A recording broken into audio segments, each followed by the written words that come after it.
Number 5. Madam Web. What is there to say about a movie as bafflingly incompetent as Madam Web? Not much that hasn't already been said by other people, that's for sure. But I'll try to do so anyway for the sake of this video. It's very apparent that a lot of executive meddling happened behind the scenes because this movie is a disjointed mess that has no idea what it wants to do with itself. Ideas are presented and then quickly abandoned, the characters are barely developed whatsoever, the dialogue sucks, the acting is stiff, and the attempts at trying to make this a Spider-Man prequel fall flat in their execution. And unfortunately, the presentation isn't any better in the slightest. This movie has some of the most obvious and poorly integrated ADR I've heard in a major blockbuster, the editing is nauseating, the cinematography is really weird and makes me wonder how this had the same DP as No Way Home, and while we only see them in like 2 scenes, the superhero costumes look like something you'd see at Comic-Con. I guess there's some ironic enjoyment to be found in this movie, but that barely does anything to save Madam Web from being an obvious pick for one of the worst films to come out in 2024, and the same can be said about the next spot on this list. Number 4. I may not have played the games, but I know a bad movie when I see one. Borderlands is a god-awful movie with almost nothing redeemable about it aside from like 1 or 2 competent performances. Otherwise, this shit is worthless. In trying to be like James Gunn, it completely misses what made his films great in the first place. This is especially apparent in the humor, which has the equivalent comedic value of Schindler's List. This is also present in the writing, which is another generic sci-fi action film where a ragtag group of outcasts have to find a powerful MacGuffin before the villain can use it, and the characters themselves are completely uninteresting. Also, they really missed the opportunity to cast Alex Hirsch as Claptrap because he sounds exactly like Bill Cipher in the games. I give him the loot from the bodies Jack ditches in the glacier. He promises not to torture me for hours at a time. Then he does it anyway. Remember, reality is an illusion, the universe is a hologram. Buy gold, buy!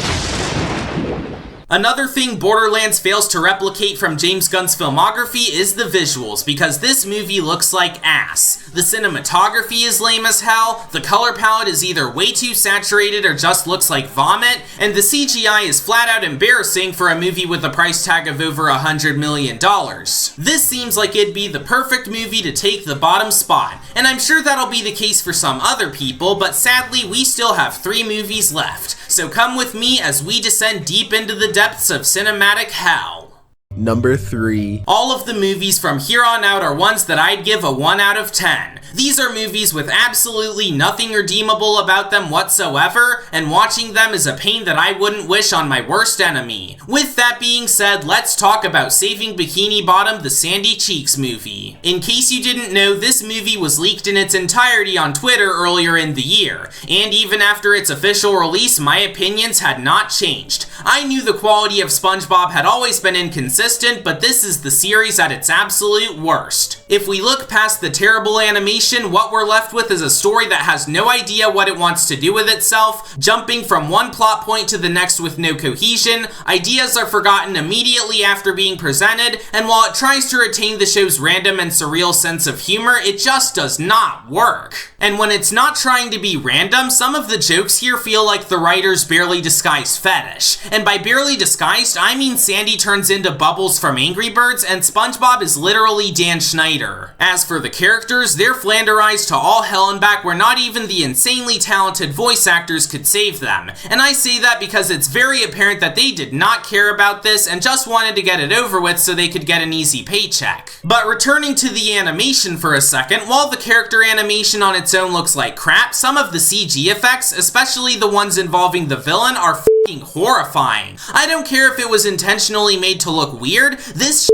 makes Ant-Man Quantumania look like a Christopher Nolan film. Like I said, I know SpongeBob has had dips in quality before, even if some of the post-Sponge Out of Water episodes have actually been really good, but this is the absolute bottom of the barrel for this franchise. And since we're due to get another SpongeBob movie at the end of the year, even if it'll probably get delayed so as not to compete with Avatar 3, let's hope Paramount themselves can do a better job bringing their most iconic animated franchise into a feature-length film than Netflix was able to. Number 2. Oh dear God, what have they done to you? Megamind is easily one of the most underrated films to come out of DreamWorks Animation, and even if it sucks that it wasn't able to get an actual sequel, it's still really good as its own thing. But 13 years later, Universal decided to finally bring the character back with Megamind vs. the Doom Syndicate. And I think the lesson we all learned from this was be careful what you wish for. Despite having the same writers as the first film, this one basically undoes everything about its predecessor that made it so good. Remember a big part of Megamind's development being his upbringing and how his only real partner throughout his life was Minion? Well, he had an entire villain team that he used to be the leader of, and some other guy who taught him everything he knows about being evil. Remember when Megamind actually cared about Minion and had an eventual romance with Roxanne? Well, now he's a self-centered jerk who couldn't give two shits about his own lifelong friend, on top of there being a stupid will they or won't they subplot between him and his original love interest. Remember how Megamind was originally smart but stubborn and overly confident? Well, now he's a bumbling idiot who doesn't know how to use a toaster and who doesn't realize he can easily take down the Doom Syndicate by shooting them with the dehydration gun! Remember when the voice actors all had a really good dynamic with each other? Well, their replacements couldn't seem less interested in their performances, on top of one of the characters just being another kid trying to be Sam Rockwell type of character. And remember when the first Megamind had some really good animation, especially for something over a decade old? Well, this one looks absolutely hideous, even for the standards of a TV movie that almost definitely had a small budget. This is DreamWorks Animation at their absolute worst. Okay, if we're talking about their official, theatrically released filmography, that honor still goes to the first two Trolls movies. But in general, for the studio that brought us How to Train Your Dragon, Puss in Boots: The Last Wish, and The Wild Robot, this is a new low. And for a while, I thought this would be the crown jewel of awful movies to come out in 2024. Nothing could possibly be worse than Megamind vs. the Doom Syndicate, right? Wrong. We still have one more cinematic abomination to talk about. Let's get to what I consider the absolute worst movie of 2024.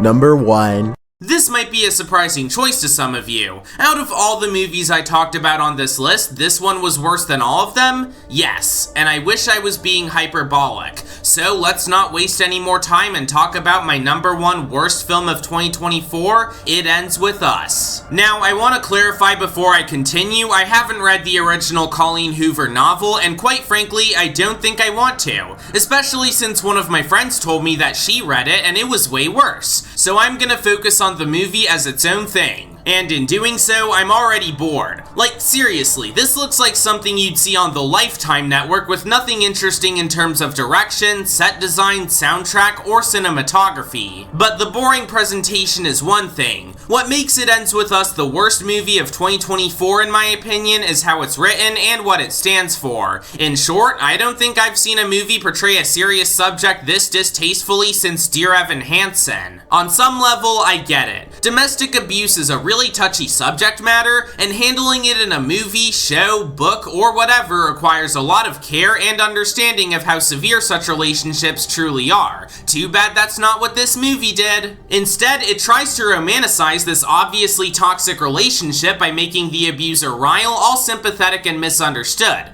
Oh, he's not that bad, he just had a difficult childhood where he accidentally shot his brother. Like, what? This is a level of distastefulness that I thought could only be achieved by something like Modern Family Guy. I don't care if Ryle is hot or if the movie wants us to pity him, he is the villain. He abuses and gaslights an innocent woman. I'm not gonna feel sorry for someone who is objectively a terrible person because he has a sad backstory or because his wife that he beats is besties with his sister. Not helping matters is that the performances are really bad. Like, there's talented actors in the cast to be sure, but in this movie, they have about as much emotional range as a dead Tamagotchi, and it makes the already piss-poor attempts at drama all the more unbearable. And you want to know how our main character, Lily Blossom Bloom, yes, that is her actual name, I wish I was kidding, gets out of this relationship? All she has to do is give birth to their child, present Ryle with a hypothetical about said child ending up in an abusive relationship,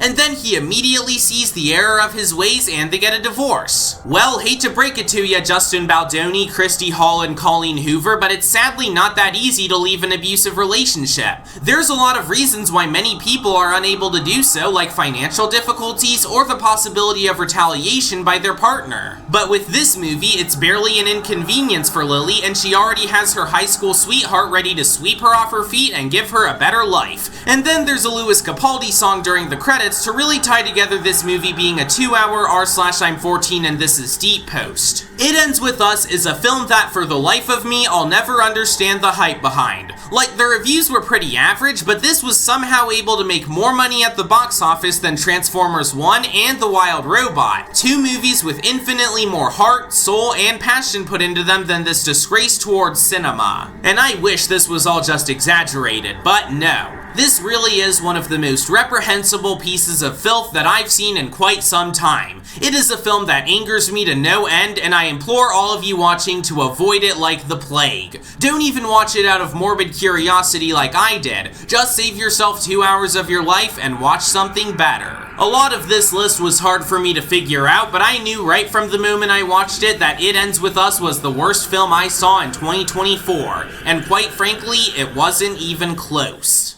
Hey everyone, just wanted to do a quick outro real quick and apologize for the more than 5-month wait. Life got in the way and stuff, and so it was a bit hard for me to get it done on time, but it's here now and I'm glad I was able to do it. I'm not sure if I'll do a best list, maybe at the end of the year if I watch a few more movies and get some more time, but I promise I'll make up for it when I do my 2025 rankings, both the best list and the worst list. Thanks for watching this video and for your patience leading up to it, and I'll see you all later.